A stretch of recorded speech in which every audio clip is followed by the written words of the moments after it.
एक बेहद खतरनाक एक्सपेरिमेंट किया जा रहा है। एक टेस्ट सब्जेक्ट बेड पर बेहोश पड़ा है। उसकी नसें पूरी तरह फूल चुकी हैं और उसकी बॉडी की ब्लड वेसल्स देखकर ऐसा लगता है जैसे उसके अंदर कुछ बहुत भयानक बदल चुका हो। उसी समय लैब का एक सफाई कर्मचारी वहां सफाई करने आता है, लेकिन उसकी सबसे बड़ी गलती उसकी जरूरत से ज्यादा जिज्ञासा बन जाती है। वह टेस्ट सब्जेक्ट के हाथ में बंधे रिस्ट बैंड को देखने के लिए उसके पास झुक जाता है। तभी अचानक टेस्ट सब्जेक्ट का शरीर जोर जोर से कांपने लगता है। यह देखकर सफाई कर्मचारी बुरी तरह घबरा जाता है। तभी लैब में लगे सभी मेडिकल अलार्म एक साथ बजने लगते हैं। उसे लगता है कि शायद मरीज का दिल बंद हो गया है, इसलिए वह तुरंत उसे सीपीआर देने की कोशिश करता है। लेकिन जैसे ही वह सीपीआर देने के लिए उसकी छाती पर दबाव डालता है, उसका पूरा हाथ सीधे उस आदमी की छाती के अंदर घुस जाता है। यह नजारा देखकर उसके होश उड़ जाते हैं। अगले ही सेकंड वह टेस्ट सब्जेक्ट अचानक जिंदा हो जाता है और एक ही झटके में सफाई कर्मचारी को कई मीटर दूर फेंक देता है। उधर इस पूरे एक्सपेरिमेंट का हेड डॉक्टर लैब से बाहर आराम से वेंडिंग मशीन से शॉपिंग कर रहा होता है। उसे जरा भी अंदाजा नहीं था कि उसकी लैब के अंदर मौत का खेल शुरू हो चुका है। कुछ देर बाद वही इन्फेक्टेड सफाई कर्मचारी लड़खड़ाता हुआ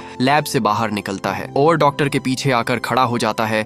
जैसे ही डॉक्टर पलटता है, वह उसके ऊपर अटैक कर देता है और उसे जमीन पर पटक देता है। इसके बाद कहानी एक छोटे से शहर में रहने वाले 3 दोस्तों पर आ जाती है, जिनका नाम जैक, रेयान और बेन होता है। ये तीनों बॉय स्काउट्स की बोरिंग लाइफ से पूरी तरह परेशान हो चुके थे। अब उनका मन सिर्फ मौज मस्ती करने का था। उसी दिन उनके स्काउट कैप्टन ने रात में होने वाली कैंपिंग ट्रिप का ऐलान किया, लेकिन तीनों कैंपिंग के लिए कुछ खास इंटरेस्ट नहीं दिखाते और फिर सब अपने अपने घर लौट गए। लेकिन जैक और रेयान का कैंपिंग में बिल्कुल भी मन नहीं था। दोनों तो बस वहाँ से भागकर अपनी मस्ती करना चाहते थे। रास्ते में गाड़ी चलाते समय अचानक उनकी कार के सामने एक जंगली हिरण आ जाता है। गाड़ी उससे टकरा जाती है और हिरण वहीं मर जाता है। लेकिन इस टक्कर में उनकी कार का टायर भी फट जाता है। दोनों सड़क किनारे गाड़ी रोककर टायर बदलने लगते हैं। तभी रेयान की बहन एमा अपनी सबसे अच्छी दोस्त और अपने बॉयफ्रेंड के साथ वहां से गुजरती है। जैक जैसे ही एमा को देखता है, वह पहली नजर में ही उसका दीवाना बन जाता है। लेकिन अगले ही पल उसे पता चलता है कि एमा पहले से ही किसी और के साथ रिलेशनशिप में है। यह बात जैक का दिल तोड़ देती है, इसलिए वह अपनी फीलिंग्स अपने दिल में ही दबा कर रख लेता है। लेकिन तभी उन्हें एक और अजीब बात दिखाई देती है। जिस हिरण को उन्होंने कुछ देर पहले टक्कर मारी थी, उसका शव अचानक गायब हो चुका था। वहाँ न तो हिरण था और न ही खून की एक भी बूंद। ये देखकर जैक के मन में डर बैठ जाता है, लेकिन रेयान को इसकी बिल्कुल भी परवाह नहीं होती, क्योंकि उसका पूरा ध्यान उस रात होने वाली पार्टी पर था। उसी शाम एमा के बॉयफ्रेंड ने जैक और रेयान को भी पार्टी में आने का न्योता दे दिया। दोनों ने बिना कुछ सोचे समझे तुरंत हाँ कर दी। उन्हें जरा भी अंदाजा नहीं था कि यह रात उनकी जिंदगी की सबसे डरावनी रात बनने वाली है। इधर बॉय स्काउट्स का कैप्टन अकेला कैंप साइट की तरफ जा रहा था। जैसे ही वह जंगल के बीच से गुजर रहा था, तभी उसे एक डरावनी दहाड़ सुनाई देती है। वह आवाज की तरफ बढ़ता है और पेड़ों की झाड़ियां हटाकर देखता है। लेकिन अगले ही पल वही हिरण, जिसे जैक और रेयान ने कार से टक्कर मारी थी, जिंदा होकर उस पर हमला कर देता है। दोनों के बीच जबरदस्त संघर्ष शुरू हो जाता है। कैप्टन बिना देर किए अपना चाकू निकालता है और हिरण को दोबारा मार गिराता है। जैसे ही वह खड़ा होता है, उसकी विग जमीन पर गिर जाती है। वह तुरंत घबराकर उसे वापटेड कर देता है। उधर रात होते ही जैक, रेयान और उनका दोस्त बेन समय पर कैंप साइट पहुंच जाते हैं। तीनों अपने कैप्टन का इंतजार करते रहते हैं, लेकिन वह कहीं दिखाई नहीं देता। आखिरकार उनके पास टेंट लगाने के अलावा कोई दूसरा रास्ता नहीं बचता। देर रात जैक और रेयान चुपके से टेंट से बाहर निकलते हैं। उनका इरादा बेन को छोड़कर पार्टी में जाने का था, लेकिन जैसे ही वे निकलते हैं, बेन उन्हें रंगे हाथों पकड़ लेता है। यह देखकर बेन का दिल टूट जाता है, क्योंकि वह दोनों को अपना सबसे अच्छा दोस्त मानता था। लेकिन दोनों उसे अकेला छोड़कर मौज मस्ती करने जा रहे थे। तीनों के बीच जोरदार बहस हो जाती है और गुस्से में वे अलग अलग रास्तों पर निकल जाते हैं। जैक और रेयान सीधे शहर की तरफ बढ़ जाते हैं। पूरा शहर अजीब तरह से सुनसान पड़ा था।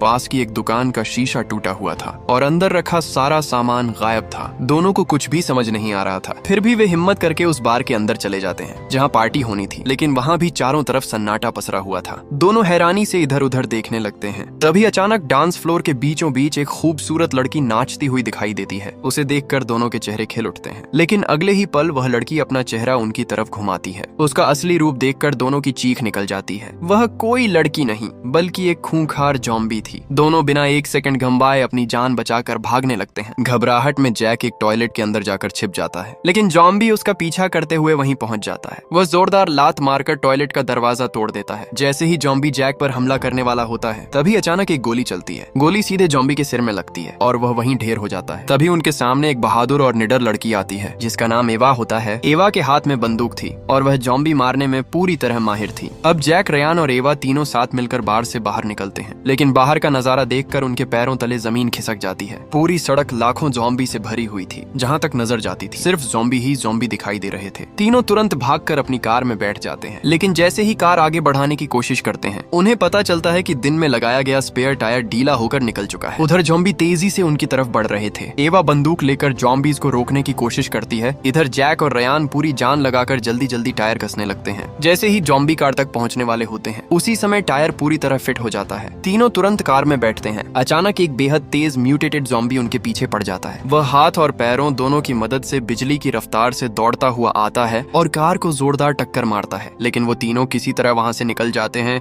अपनी जान बचाने के लिए तीनों सीधे पास के पुलिस स्टेशन की तरफ भागते हैं, लेकिन अंदर का नजारा देखकर उनके होश उड़ जाते हैं। पूरा पुलिस स्टेशन सुनसान पड़ा था। वहाँ एक भी पुलिस वाला दिखाई नहीं दे रहा था। तभी एक इन्फेक्टेड पुलिस ऑफिसर ज़ॉम्बी इधर उधर पागलों की तरह गोलियां चलाता हुआ आता है। तीनों अपनी जान बचाने के लिए नीचे लेट जाते हैं। तभी जैक तुरंत एक प्लान बनाता है। वह एक फायर एक्सटिंग्विशर उठाकर ज़ॉम्बी का ध्यान अपनी तरफ खींच लेता है। तभी रेयान एक कुल्हाड़ी उठाकर चुपके से पीछे पहुंच जाता है और कुल्हाड़ी सीधा ज़ॉम्बी के सिर में घुसा देता है, जिससे वह वहीं ढेर हो जाता है। उनकी चाल कामयाब हो जाती है, लेकिन तभी बाहर मौजूद ज़ॉम्बी पुलिस स्टेशन का दरवाजा तोड़कर अंदर घुस आते हैं। अब चारों तरफ सिर्फ मौत ही मौत दिखाई दे रही थी। अपनी जान बचाने के लिए तीनों भागकर एक जेल की सेल के अंदर छिप जाते हैं। कुछ देर के लिए वे सुरक्षित तो थे, लेकिन अब वे उसी सेल में कैद होकर रह गए थे। इधर बेन अभी भी अकेला था। वो गुस्से में अपने स्काउट कैप्टन को ढूंढने निकल पड़ता है। उसे लगता था कि कैप्टन ही इस पूरी मुसीबत की वजह है। वह सीधे कैप्टन के घर पहुंच जाता है, लेकिन तभी उसे जोर से वॉशरूम जाने की जरूरत महसूस होती है। वह बेफिक्र होकर बाथरूम में चला जाता है। उसे बिल्कुल भी पता नहीं था कि इन्फेक्टेड कैप्टन ठीक उसके पीछे खड़ा है। जैसे ही बेन बाहर निकलता है वह कैप्टन को देखकर पहले तो उसे सामान्य इंसान समझता है, लेकिन अगले ही पल ज़ॉम्बी कैप्टन उस पर हमला कर देता है। बेन अपनी जान बचाकर भागता है और भागते भागते घर के बेसमेंट में पहुंच जाता है। वहाँ उसे एक कीड़े मारने वाला स्प्रे दिखाई देता है। बिना समय गंवाए वह उसी का इस्तेमाल करता है। कुछ ही पलों में ज़ॉम्बी कैप्टन आग की लपटों में गिर जाता है और पूरी तरह जलकर खत्म हो जाता है। मजेदार बात तो ये थी कि बेन जाते जाते उसकी गिरी हुई विग भी वापस उसके सिर पर रख देता है। उधर पुलिस स्टेशन की सेल में फंसे जैक, रयान और एवा पूरी तरह उम्मीद हार चुके थे। तभी अचानक बाहर से एक जाना पहचाना गाना सुनाई देता है। हैरानी की बात यह थी कि सारे ज़ॉम्बी उस आवाज की तरफ चल पड़ते हैं। दरअसल बेन अपनी गाड़ी लेकर वहां पहुंच चुका था। वह तेज म्यूजिक बजाकर ज़ॉम्बी का ध्यान भटकाने की कोशिश कर रहा था, लेकिन तभी गलती से उसकी कार का अलार्म बज जाता है और सारे ज़ॉम्बी फिर से वापस उसी तरफ दौड़ पड़ते हैं। सेल के अंदर एवा की नजर दीवार पर टंगी चाबी पर पड़ती है। तीनों मिलकर एक पोछे की मदद से उस चाबी को खींचने की कोशिश करते हैं, लेकिन बदकिस्मती से चाबी फिसलकर नाली में गिर जाती है। अब ऐसा लग रहा था कि उनके बचने की सारी उम्मीद खत्म हो चुकी है। तभी बेन एक कमाल कर देता है। वह अपनी जेब से एक छोटा सा चाकू निकालता है और कुछ ही सेकंड में सेल का ताला खोल देता है। जैसे ही दरवाजा खुलता है एक ज़ॉम्बी तेजी से अंदर घुस आता है, लेकिन जैक फुर्ती दिखाते हुए पोछे के डंडे से जोरदार वार करता है और ज़ॉम्बी को वही मार देता है। चारों बिना समय गंवाए पुलिस स्टेशन के पिछले दरवाजे से भाग निकलते हैं। वे जल्दी से लोहे का गेट बंद कर देते हैं। उन्हें लगता है कि अब वे सुरक्षित हैं, लेकिन उनकी राहत सिर्फ कुछ सेकंड की थी। अचानक सड़क किनारे एक और ज़ॉम्बी उनके सामने आ जाता है। बेन उसे डराकर भगाने की कोशिश करता है, लेकिन इस बार उसकी चाल बिल्कुल भी काम नहीं आती। तभी एक अजीब सी बात होती है। पास में कहीं तेज आवाज में एक पुराना पॉप गाना बजने लगता है। हैरानी की बात ये थी कि ज़ॉम्बी गाना सुनकर इंसानों पर हमला करना छोड़ देता है। वो गाने की धुन पर झूमने और नाचने लगता है। जैक, रयान, बेन और एवा ये नजारा देखकर अपनी आंखों पर यकीन नहीं कर पाते, लेकिन उनकी ये खुशी ज्यादा देर तक नहीं टिकती। अचानक कहीं से ज़ॉम्बी के सिर में एक गोली आकर लगती है। सभी पीछे मुड़कर देखते हैं। वहाँ हथियारों से लैस एक सैनिक दिखाई देता है। चारों बिना देर किए उसकी गाड़ी में बैठ जाते हैं। सैनिक उन्हें बताता है कि पूरे शहर को सेना ने चारों तरफ से घेर लिया है। जो भी लोग अभी तक जिंदा हैं, उन्हें बाहर निकालने की कोशिश की जा रही है। ये सुनते ही रेयान का चेहरा उतर जाता है। उसे अचानक अपनी बहन एमा की याद आती है। वह अभी भी उसी पार्टी में थी, यानी उसकी जान बहुत बड़े खतरे में थी। लेकिन इससे पहले कि सैनिक अपनी बात पूरी कर पाता, उसके शरीर में भी वायरस अपना असर दिखाने लगता है। कुछ ही सेकंड में वह भी ज़ॉम्बी में बदल जाता है। एवा तुरंत अपनी बंदूक उठाती है। उधर जैक, रयान और बेन मिलकर उसे काबू में रखने की कोशिश करते हैं। जैसे ही मौका मिलता है एवा कार का दरवाजा पूरी ताकत से बंद करती है और ज़ॉम्बी बने सैनिक का सिर उसी में बुरी तरह कुचल देती है। उसी समय सैनिक का वॉकी टॉकी अपने आप चालू हो जाता है। उसमें से एक बेहद डरावना संदेश सुनाई देता है। सेना ने फैसला कर लिया था कि वायरस को रोकने के लिए पूरे शहर पर बम गिराए जाएंगे। मतलब अब उनके पास बहुत कम समय बचा था। अगर वे जल्दी नहीं निकले तो ज़ॉम्बी से पहले बम उनका अंत कर देंगे। रयान फैसला करता है कि सबसे पहले उसे अपनी बहन एमा और बाकी बचे लोगों को बचाना होगा। तभी उसे याद आता है कि एमा हर छोटी बड़ी बात अपनी डायरी में लिखती है। शायद उसी डायरी में पार्टी का पता भी लिखा हो। चारों तुरंत रयान के घर की तरफ निकल पड़ते हैं। उन्हें लगता है कि अब उन्हें अपनी मंजिल मिल गई है, लेकिन उन्हें बिल्कुल भी अंदाजा नहीं था कि एक बूढ़ी ज़ॉम्बी औरत काफी देर से उनका पीछा कर रही थी।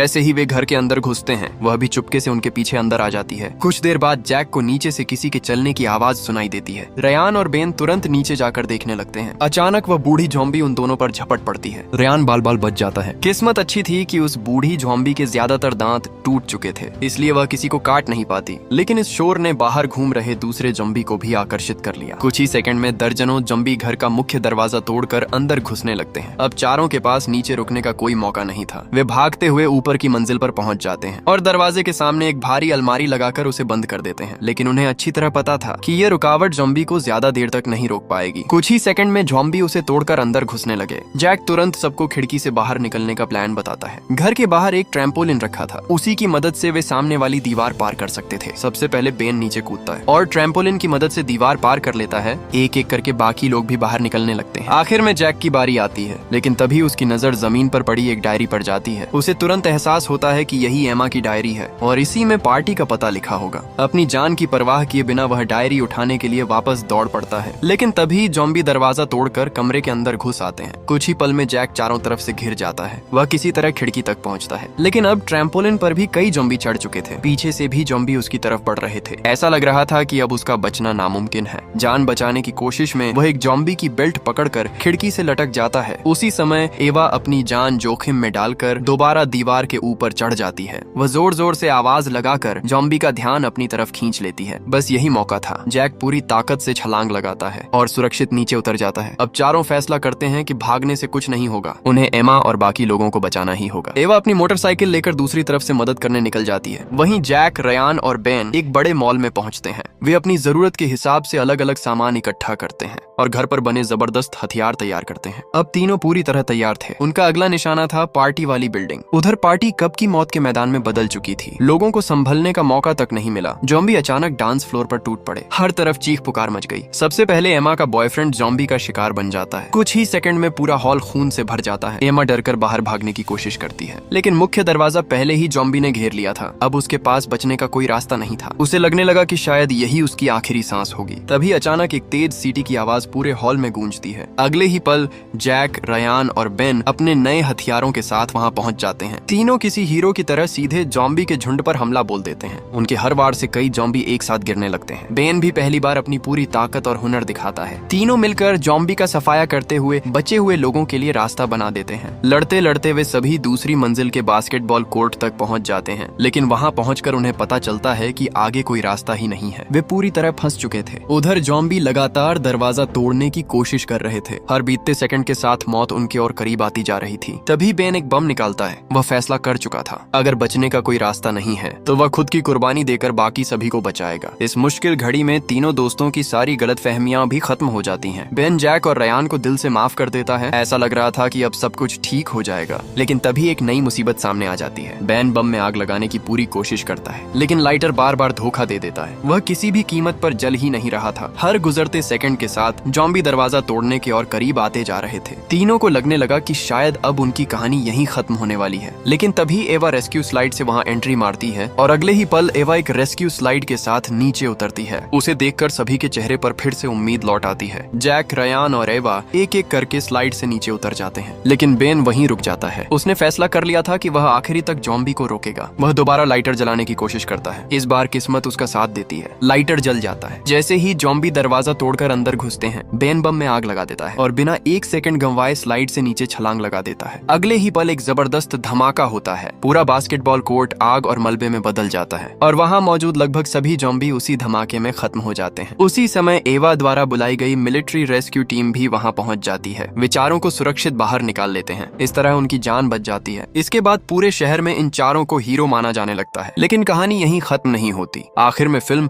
एक दिलचस्प सवाल छोड़ जाती है। इस पूरे सफर के दौरान एवा और जैक ने साथ मिलकर मौत का सामना किया था। धीरे धीरे एवा के दिल में जैक के लिए प्यार भी पैदा हो गया, लेकिन जैक का दिल तो पहली मुलाकात से ही एमा के लिए धड़कता था। इसलिए आखिर में वह एमा को ही चुनता है और एवा की भावनाओं को ठुकरा देता है। यही फिल्म दर्शकों के लिए एक सवाल छोड़ती है। अगर आप जैक की जगह होते तो क्या आप उस बहादुर साथी को चुनते जिसने हर कदम पर आपका साथ दिया, या फिर उस इंसान को जिसे देखते ही आपको पहली नजर में प्यार हो गया था? यही सवाल इस फिल्म को एक साधारण ज़ॉम्बी फिल्म से अलग बनाता है। इसी खूबसूरत संदेश के साथ इस फिल्म की कहानी यहीं खत्म होती है। अब अगर आपको ये कहानी पसंद आई हो तो चैनल को सब्सक्राइब जरूर करें। मिलते हैं अगली